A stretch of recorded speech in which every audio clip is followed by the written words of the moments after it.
You're listening to Bold Hearts, Big Moves, the show for female entrepreneurs who want it all: a thriving business, deep self love, and fulfilling relationships. I'm Erin Anderson, and each week we will dive into how to set stronger boundaries, make empowered choices, and show up in life and business with boldness, authenticity, and heart. Because let's be real, the money you make is directly related to the love that you have for yourself and the strength of your relationships. So if you're ready to lead with love and make those big moves with those bold hearts, let's dive in.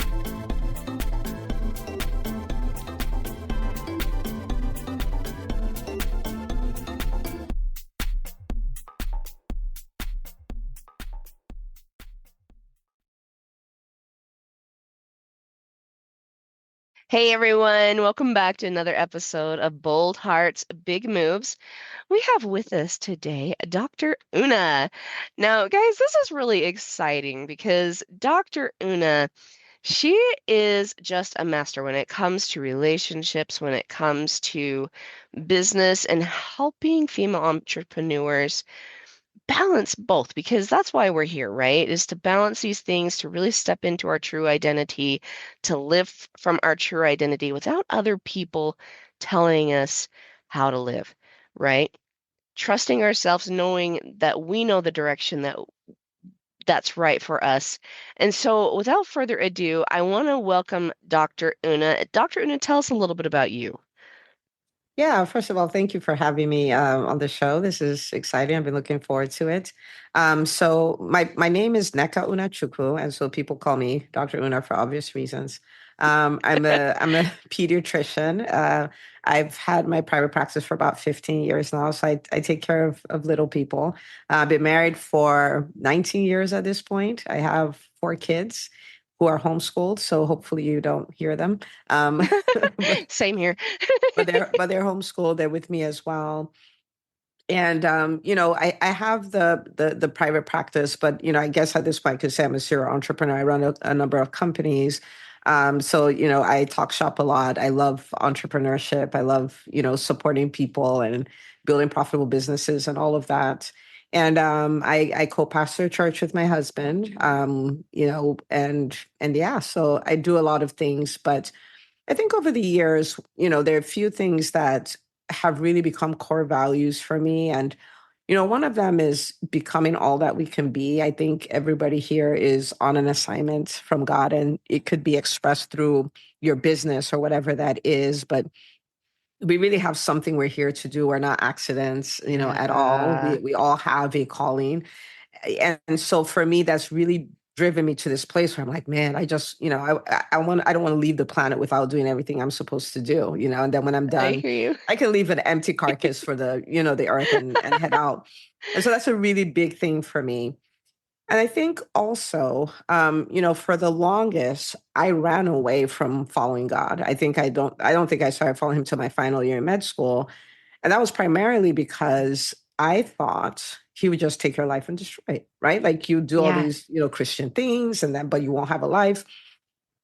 And I found that that's not the case at all. He wants us to win, and he wants us to win in all aspects of our yeah, lives. And so that's been another pursuit of mine, because I stayed away from him because he was misrepresented, right? And I'm not yeah. blaming anybody. I'm just saying the picture I had of him was not the right picture. And I was like, man, if I could be the right picture, then maybe more people see that he's extremely cool. You know what I mean? Yeah, And massive. and great to follow. And so those are kind of some drivers, behind all the things that I do. Is I want to die All of empty, Dr. and I Una. want to be a billboard for God. So yeah. I love that. I love that billboard for God. That's crazy. I actually had that exact same idea not too long ago. Like, let's just put on a neon shirt and like have it like blazing to the whole world that I love God. He's awesome. Yeah, exactly. Because it's a very similar. It was actually a very similar situation with me. I was raised Christian, grew up in the church, everything like that, and thought that he was so distant that he had no idea who I was, right? That he was too big, he had no idea who I was. And there I'm being told like he's this all-loving father, and that's not my experience with him. And it actually wasn't until I actually got to a point where I was really suicidal. I was ready just to give up. I didn't care what I left back on the earth. I just did not care at all. And that's when I met him, right? That's when I got to know him. And I'll tell you something like, and this actually is beautiful, like following into our topic here today, because once you know yourself the way God knows you, you don't ever go back. You just can't. Like going back, going from like where I was feeling so broken and feeling like I couldn't be anything good, like nobody loved me. Like these are the thoughts of the people pleaser, right? Like so much so, like this is what we think when we are trying so hard to please everyone and we realize we can't. And so what's our purpose? What's the point of life, etc. To realizing that that is not what God created in the first place. He didn't create a people pleaser. Christ was not a people pleaser. He so wasn't. And, he pleased God because he knew who he was and he never doubted. And whoa, like what a massive, massive, massive perspective shift. You know what I mean? Yeah, yeah. And I think we're wired to please people. To In a please, way. not please people. We're wired to please somebody. And I think Yes. that's the reason why, the whole people pleasing thing exists, but the person that we're designed to please is God. Hmm. And in pleasing him, all the other stuff, all the other things are taken care of. And that's huge. And you talked about knowing yourself, which, when I started off, I like to say I was a socially awkward, super shy, introverted introvert, right? Like I was scared of everything. I was scared Try to of say that 10 everyone. times fast. I mean, I didn't talk to people. I never thought I could be someone on stage or network or negotiate or run businesses or anything like that because I was just like, I'm not that kind of person. But when you start spending time with God and you start looking into the Bible, and you look into the Bible with the intent of finding, okay, who is God? Like I've read about him on Yeah. social media. I heard other people say and all this stuff, but apparently he wrote a book. And in the book, there's 66 books. I think if I go through the book, I might find him, right? Right. And when you start looking at, who he is, and then you start looking at his perception about you, not what anybody else said, but what he said. And he's Yes. the manufacturer, right? The Bible's the manual. You look in it, you're like, wait a minute. Like, I've been a victim of identity theft. Whatever this Yes. is, I'm not that. This is who I Yes. am. Yes. And it brings you to it brings you to this really magical place. Like you said, you can't recover from. There's no going back. Once you see it, you can't unsee it. And Hmm. then your life's quest just becomes understanding more and more of that so it can be more and more of who you are. Right? Yeah, Yeah. exactly. You know, I love what you're saying here because you're right. You don't go back.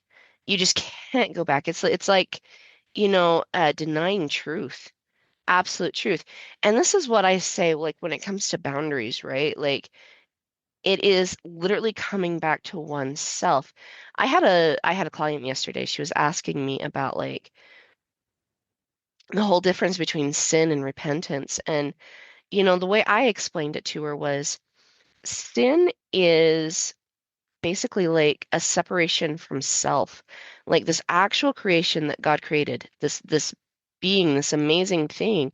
God doesn't create mistakes. He creates miracles. He creates perfection. So what does that say about us, right? But we get here and we kind of lose that vision. And our whole thing is to repent, meaning learn about that person that God created, be that person that God created, and keep putting these pieces back in and be really intentional about following Him because, yeah, we are here to please God, but through pleasing God, we please ourselves in a massive, massive way. And it's a beautiful journey. It's a beautiful thing. And what I found is it's not about being a people pleaser at all. It's about having a beautiful and incredible relationship with God letting that seep into every part of my soul, and then influencing outside of that, right?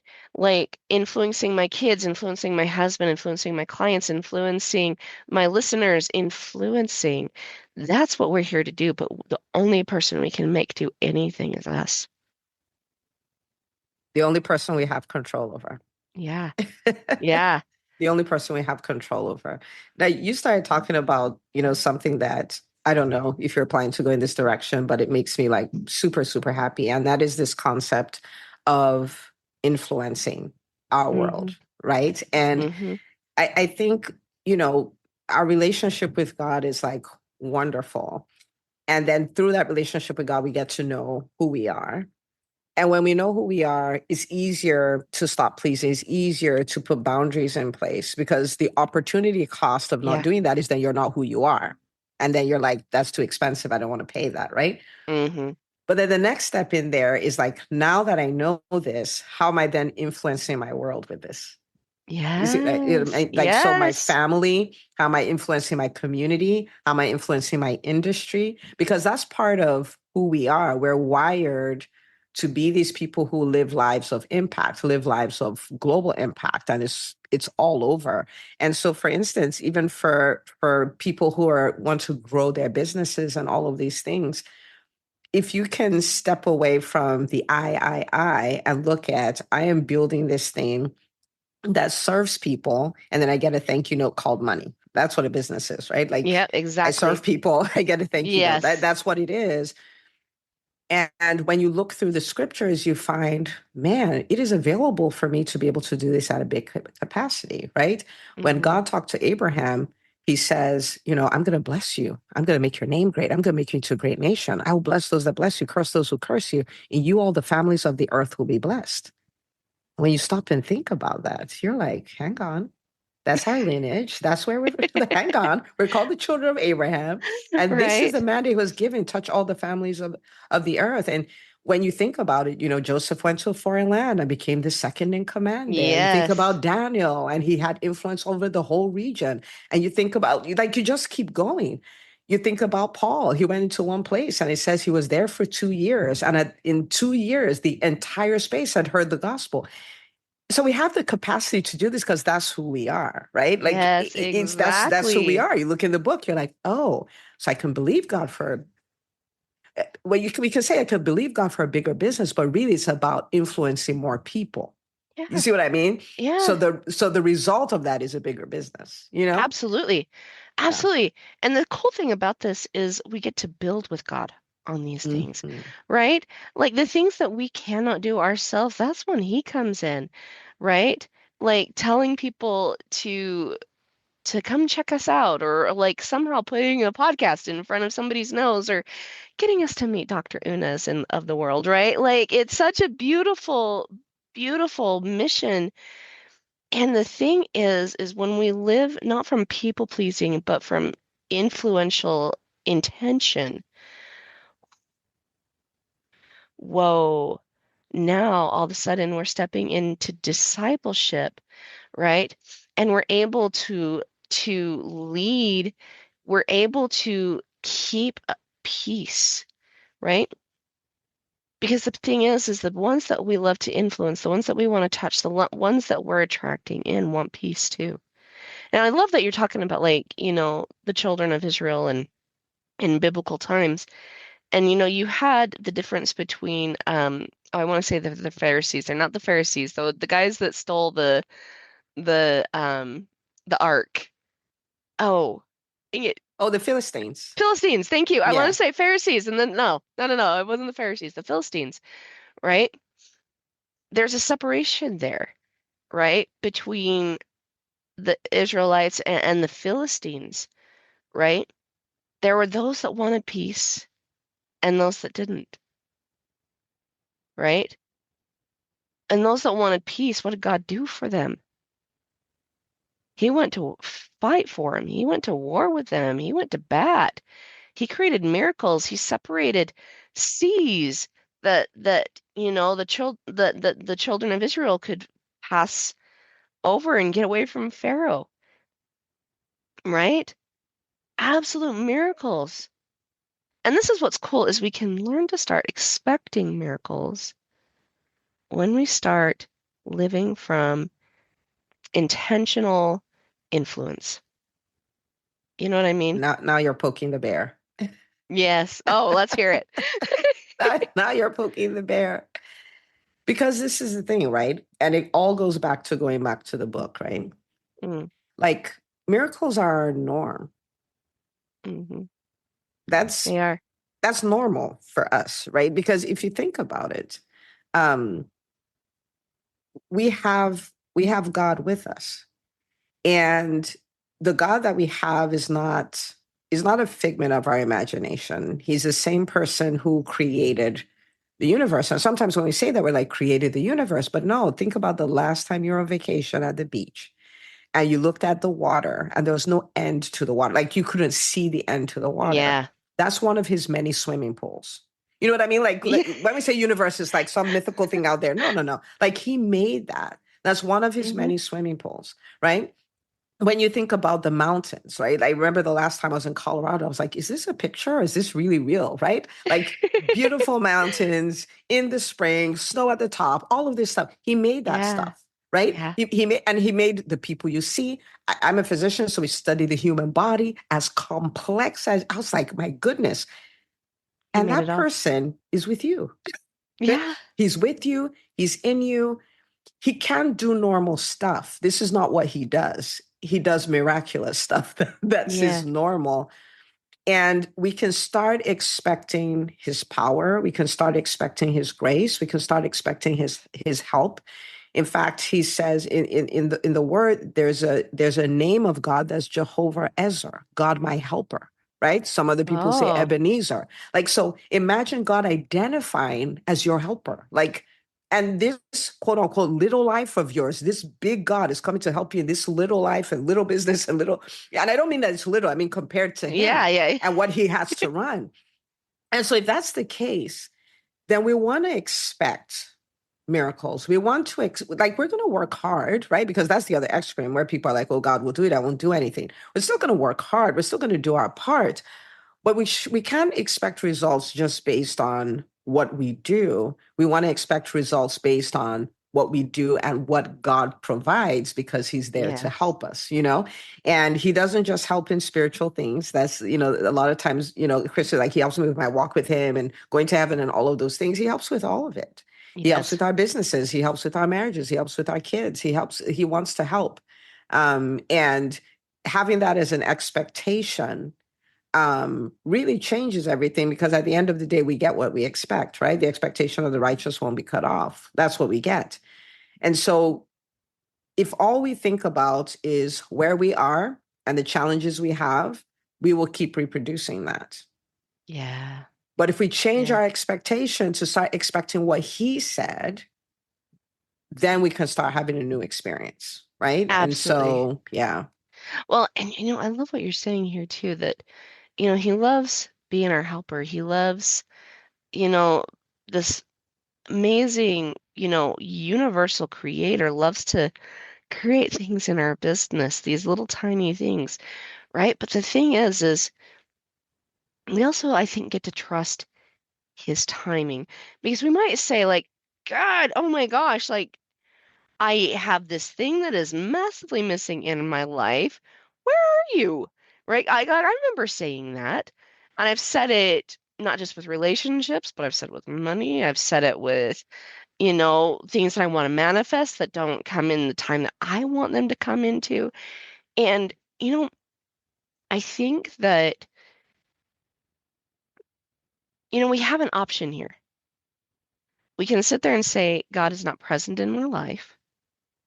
Or we can sit there and realize that he's holding it for just a second because he wants to have a discussion with us about it. He wants us to learn about this thing. Because here's the thing, this is what I've noticed that when we want something like relationships, money, the cars, the prestige, the knowing, like this beautiful, beautiful life that we want to create with God, right? It's far more likely to stay in our lives if we understand the stewardship, right? Absolutely. And he's going to pause it for a second to get us to get our attention for just a sec. And if we realize that that pause and that oh, it's not here isn't a time to panic. Because remember, God is big. Yes, bills might not get paid. Yeah, credit cards might get dinged. Yeah. Those things might happen. But he never leaves us alone if we understand our stewardship for just a second, you know? Yeah. And, bringing this back to the people pleasing thing. People pleasing comes from, and I say this with love, by the way, listeners, because I have so been there. But I was in a fear-based mentality thinking I wouldn't have what I needed unless if I towed a certain line or walked on eggshells or did all the things, right? And the truth of the matter is, and this is what we're ta saying here, God gave me an opportunity to pause. And once I realized that and I started freaking out, stopped freaking out. Sorry, not started, stopped freaking out. God was already doing enough freaking out. But once I stopped freaking out and I just listened and I started having conversations. Number one, I started understanding his voice, recognizing his voice, understanding his wisdom, and it gave me actionable things. And my relationships have been better than they've ever been. This is how he works. You know what I mean? That is exactly how it works. And most humans, 99.999% of humans, will wish it was a different way. Um, but this is how he works. And if you look at Galatians, I think it's Galatians 4, it talks about, like the heir, as long as the heir is a child, he'll be no different from a servant, even though he's master of all. And so there's so many things God has given us as an inheritance, but as long as we're immature, we're not going Mm, to have them. mm-hmm. They're ours, like it's in the bank account, like it's in the trust, but you can't access it until you grow up. Same way, I'm a parent and I have an 11-year-old and I love my 11-year-old, but Mm-hmm. I'm not going to give her my car keys, no matter Yeah. how much I love her, Yeah. because she needs to grow up, right? Yeah. Yeah. It's not going to happen. And so God is so much more interested in me as a human than he is with what I have, with the business, with the car, with the finances, all that. He's more interested in me. I'm more valuable, right? Yeah. Same way with our kids. Absolutely. Our kids are more valuable than, their diploma and all of those things. Those things are important, but they're more important. Mm. And so God will always take the time to mold us into the person who can create the life he called us to create. Yes. So while we're in a hurry with the business and the money and all of those things, he's in a hurry with you becoming. Mm-hmm. And it's always Mm-hmm. going to be that way. And so so for instance, when I look and I'm like, oh, this is not working the way I want it to look, I don't look at God as the problem. Okay. So public service announcement. He's never the problem. Okay. So then I Right. turn and look, I'm like, okay, what have I not learned? What do I not know? What am I saying? Because until I start learning those things, the thing that I have, I can't have. So a lot Yes. of the time, the timeline has to do with our becoming because it takes a Yes. minute to become. You know what I Yes. mean? That's Yeah. that's the thing. And so like it's in business. Like you work with entrepreneurs, so in the beginning, okay, it's time to go sell. Oh, but I don't want to put myself out there and I don't want to seem greedy and I don't want Right. people to feel like I'm bothering them and I don't want to be on social media. I don't want to. But when you look at the life of Jesus, if we look at his ministry as a business, right? Because the wisdom of God is in his book. If you look at his life as a business, you'll find you'll see reports of it. Jesus went to all the cities and all the towns and villages and spoke in all the synagogues, Mm-hmm. telling them about the gospel. So when I say, oh, I don't want to speak, I don't want to be out there, like Jesus didn't escape it, you're not escaping it either. And so as long as I'm True. resisting So true. selling, I Yeah. can wait for the business growth all I want is not going to happen. As the Yes. business begins to grow, then it's time for team. And you're like, oh, if it would be done well, I have to do it and all that stuff. You know what God told me one day? I was telling him about all the things I can't delegate because I'm the only person who can do it. He said, I delegated the preaching of the word to my disciples. Ooh, And I left and went to heaven. So there's nothing you're doing that's that serious. So let's just say I got humble real quick. that, And I went and I started whoa. delegating because if you don't delegate, you cannot build a Yes. business that's an asset, right? Like you may own a job, but that's the best you'll ever be. It's not going to be an asset. If you don't have eyes on it, it will fall apart. If you don't show up for 1 week, you don't have a business anymore. It's not a business, right? And so Mhm. when he starts talking about team, every time you're resisting it, that's the business growth that's not going to happen. You can pray Yeah. for it, you can do whatever you want, but you see, like you have some becoming to do. Yeah. You know what I mean? And Hmm. so yeah, so there is that timeline, but a big part of that timeline is not it's not necessarily God holding out on us, which is what some people think. It's more so you have to grow up, and it takes time to grow. Yeah. We have kids; it takes time to grow. Yeah, Yeah. Whoa. Wow. That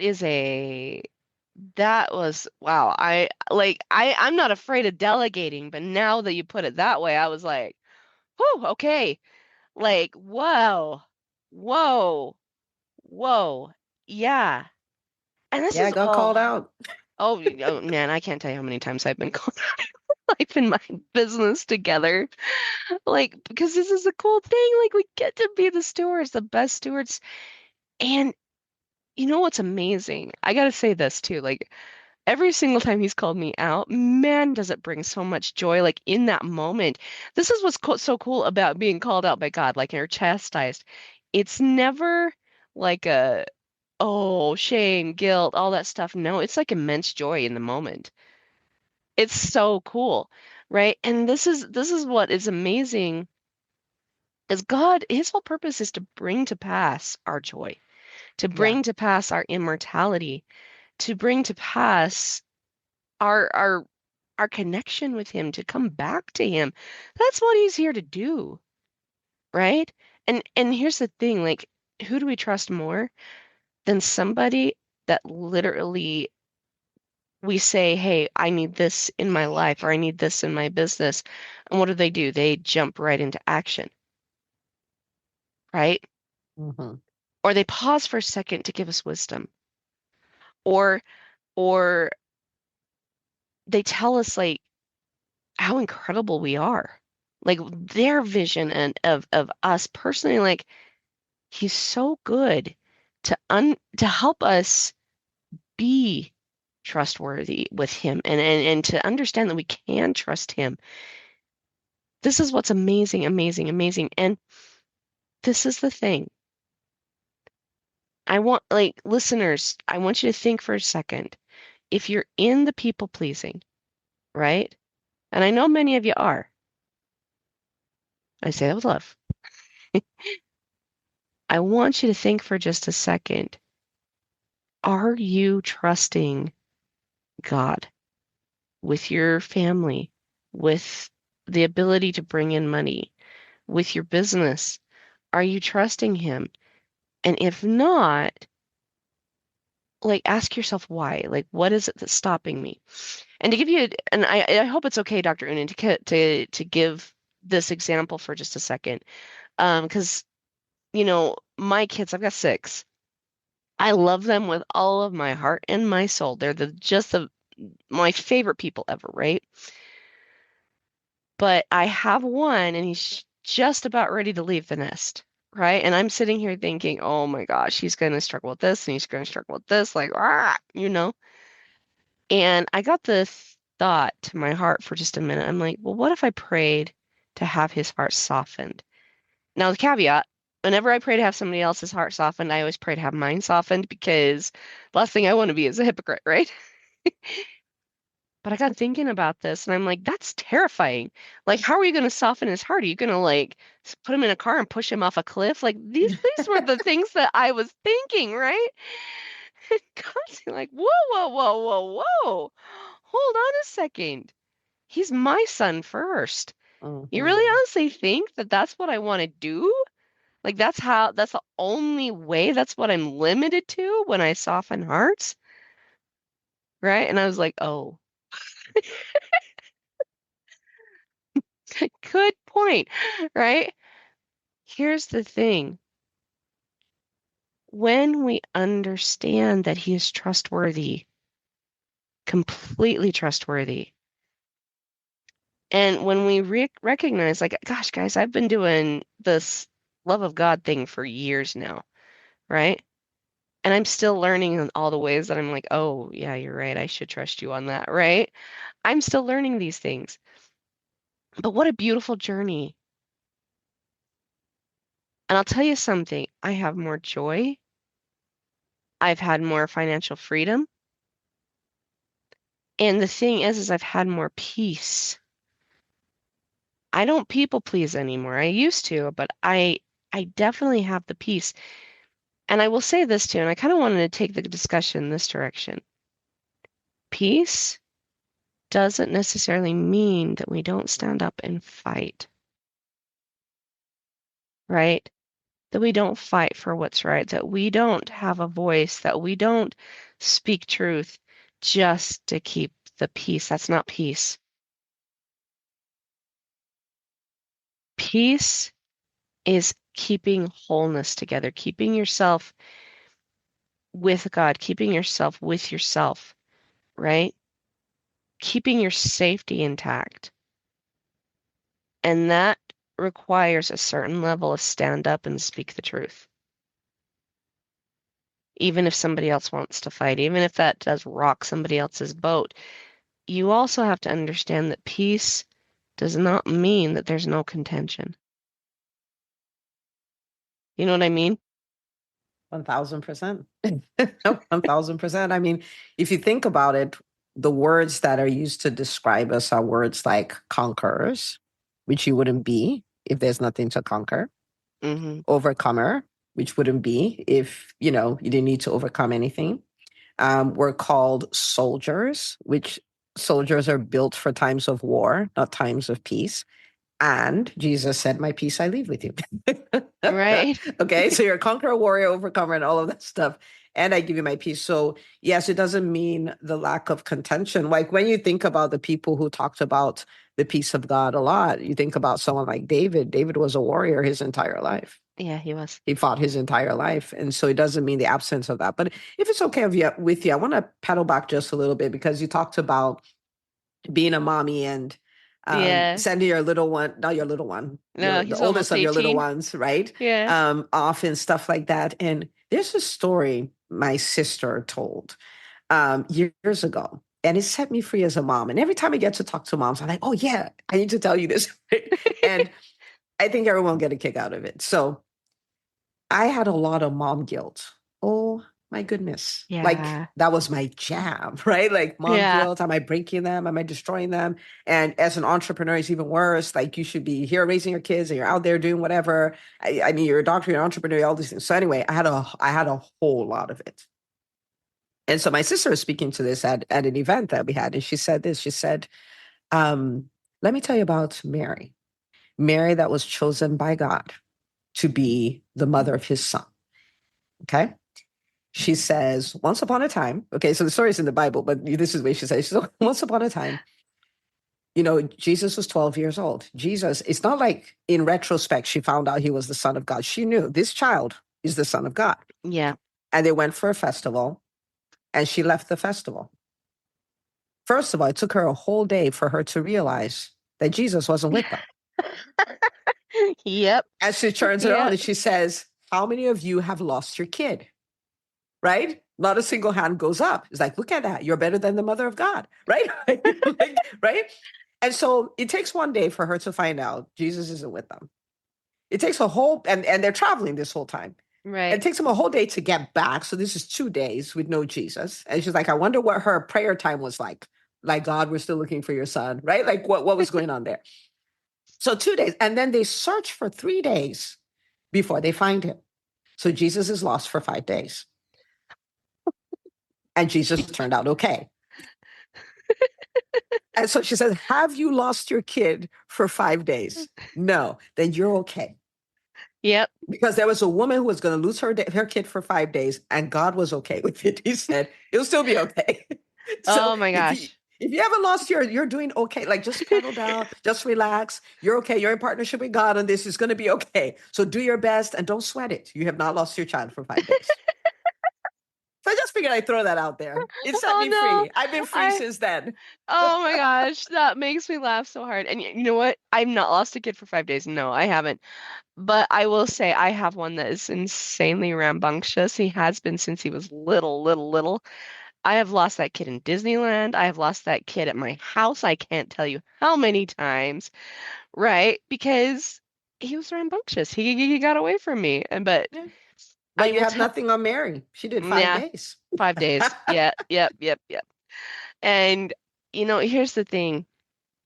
That's amazing. As you're talking about like the relationship between Mary and God and Jesus, that was like actually one of the first things I thought about with this oldest son of mine. And I'm still like, oh my gosh, he's going into the world. Have I taught him everything? Like, he's about ready to spread his wings and fledge the nest. Like he's about ready to go. And um I think like I love that you brought this back up because I wrote a song when he was a baby. So this is 18 years ago, right? And it was called How Mary Felt. And I actually have it on YouTube, so anybody that wants to go listen to it, go check it out. How Mary Felt by Erin Anderson. And I talk about like how her thoughts are like about raising these kids and how, like this is such a stewardship, right? This is Hmm. such a major stewardship. This is such a major responsibility. I said yes to this, but I have so much love for this little being that's in my hands, right? And, you know, bringing it back to how she felt and how, like really understanding and connecting to Mary for the first time like that, right? I want to point out that as women entrepreneurs, our businesses are a lot like this, right? They are the thing that, like, obviously my son was not immaculate conception, right? But in a way, our businesses, if we're building them with God, are. They are born of us, but He is directing them too. And so we can use these things, these experiences as women to stop people pleasing, to bring in peace, and to bring that power, His power into our business. Because if you think about the relationship between Mary and Christ and how much Christ respected her, not just because he was a perfect son, but Mary earned that respect from him massively, massively earned that respect. It was because of the way she worked with God in building her son to bring to pass this amazing, amazing, amazing being. And my business, I'm not going to say is going to be perfect, right? Like, I'm not building Christ, but I am building something with immaculate conception with God. Think about that for a second, my listeners. And this is what we're saying, right? I love it. I love it. It's born of us. And the thing is, when I think about what you're saying,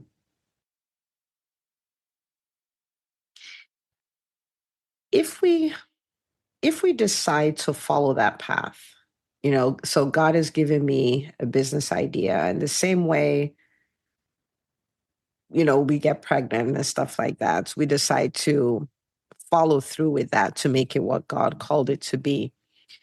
We will be shocked where it will take us. Yeah. because God is a brilliant entrepreneur. He Yeah. is brilliant. Like if we would go like, okay, Lord, I don't know how to work this. I need your help with this. It would be amazing the amount of help we would get, the amount of wisdom we would get, the divine connections we would get because it's his thing, right? Um, and I think, this goes back to what I was saying about, God being misrepresented. I think it shows up a lot in entrepreneurship as well. So I've had people tell me, like I'm a Christian, so shouldn't want to make a lot of money. I should want to be a humble Christian. I say, what does humble and money, what do they have to do with each other? Humility Yeah. means is like meekness is power under control. It doesn't mean that you don't have the power. You know what I mean? And Yeah. so there's this negativity around money. And I mean, for everyone listening, oh my goodness, one of the best things you can do for yourself is look in the book and see what God actually says about money. Because as long as you think it's bad, you're going to sabotage your business. Yeah. You're going to do that. Like you're going to do that the whole time. And so the thing is, if God has given me this business idea, am I going to be a good steward of that idea and make it everything God wants it to be? Am I going to make the business something that will serve the number of people God wants it to serve? I'm going to work with him, partner with him so the business can be a sign and a wonder because that's kind of God's jam is signs and wonders, right? Yeah. And it's not just with healing, it's also with business. So am I going to get over all the stuff with money? Am I going to get over all the stuff with selling? Am I going to get comfortable having difficult conversations? Because that's kind of it's a requirement. Am I going to get comfortable negotiating? Am I going to get comfortable, Yeah. right? Like all of these things, bringing on team members, maybe dehiring team members when you need to. Because if we can do that, then like you're saying, we can take this thing he gave us and nurture it and make it what he designed for it to be, you Yeah. know? Yeah. Yeah, and I think one on the block is, if we don't get rid of the money stuff, Yeah. especially for people of faith, that's, and if you look all through the book, I think that's one of the things that ticks me off the most. If you look all through the book, you won't see it. You won't see this whole concept of you shouldn't make it's not there. No, it's not. It's It's not not. there. And so when God called Abraham, he said, I will bless you. Now, in our day, we think of sneezing and then someone saying, bless you. But the blessing meant an empowerment to prosper. They understood it. That's why Esau cried bitterly when he lost the blessing, because they knew it's not just a thing, right? It's an empowerment. And then so that's Genesis 12. You look in Genesis 13, it says on Abraham, Father Abraham, right? Like Hmm. Abraham was very rich, very. The Yes, first he mention of was. the He book, the very word much was. rich was, so he was Yes. very rich in gold and silver and cattle. So he had multiple streams of income. You go to Genesis 26, it says there was a severe famine in the land. And in that same year, Isaac reaped 100-fold. In fact, the Bible says, I think it's the New International Version that says it this way, or New King James Version. It says, and the man Isaac began to prosper. And he continued to prosper until he became very prosperous, right? Yeah. Like that's what it says. Again, that's the book.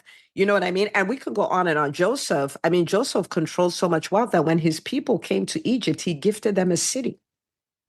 Wow. Like he's like, have a city, right? Yeah, He that's that's what true. Goshen was. It was a city. He gave them a Yeah. whole city, right? And so you look through all these things, and you have to do the work of rewiring the conditioning we've been given that you shouldn't prosper. Because once you think that way, I mean, you'll do the work, but you won't create the results because your internal picture is this is wrong, Yeah. Yeah. right? Yeah. Yeah. Yeah. And you and I really need to schedule another podcast because this is so good. You're right. The adversary will put lies into your head, and this is one of them. Because here's the thing, if we are to be like God or to try to be like him or to emulate him in any way, right? You got to understand that God is wealthy himself.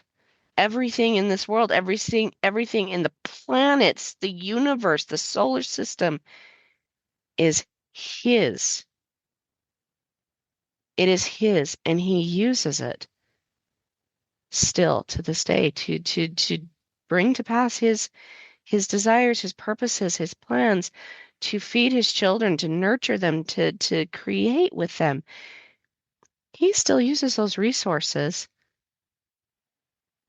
just like we want to use them in a lot of ways. The thing that is, the only thing the Bible ever said is the love of money is bad, but the use of money is good. It is our job to love God because in the end, we might not be able to bring the money with us, but I guarantee you're going to be taking your gifts, your talents, your wisdom, your relationships, and all of that riches with you into the next life, right? And when we have this perspective,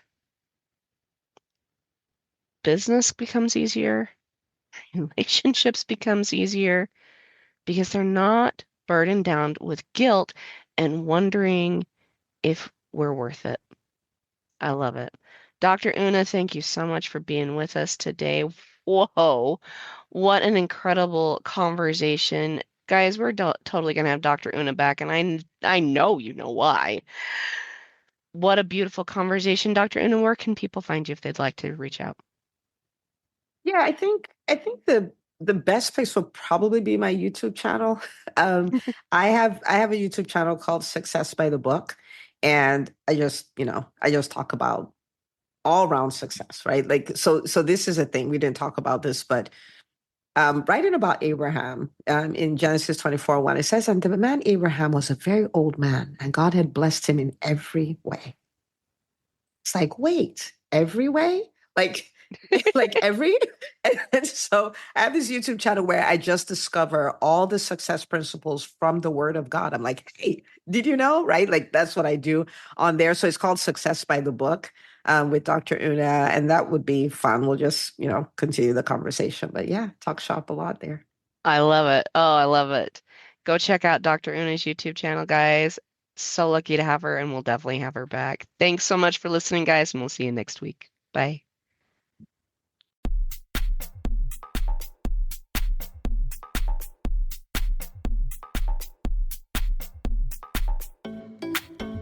All right, Boundary Boss Babes. I'm super excited that you tuned in with me today.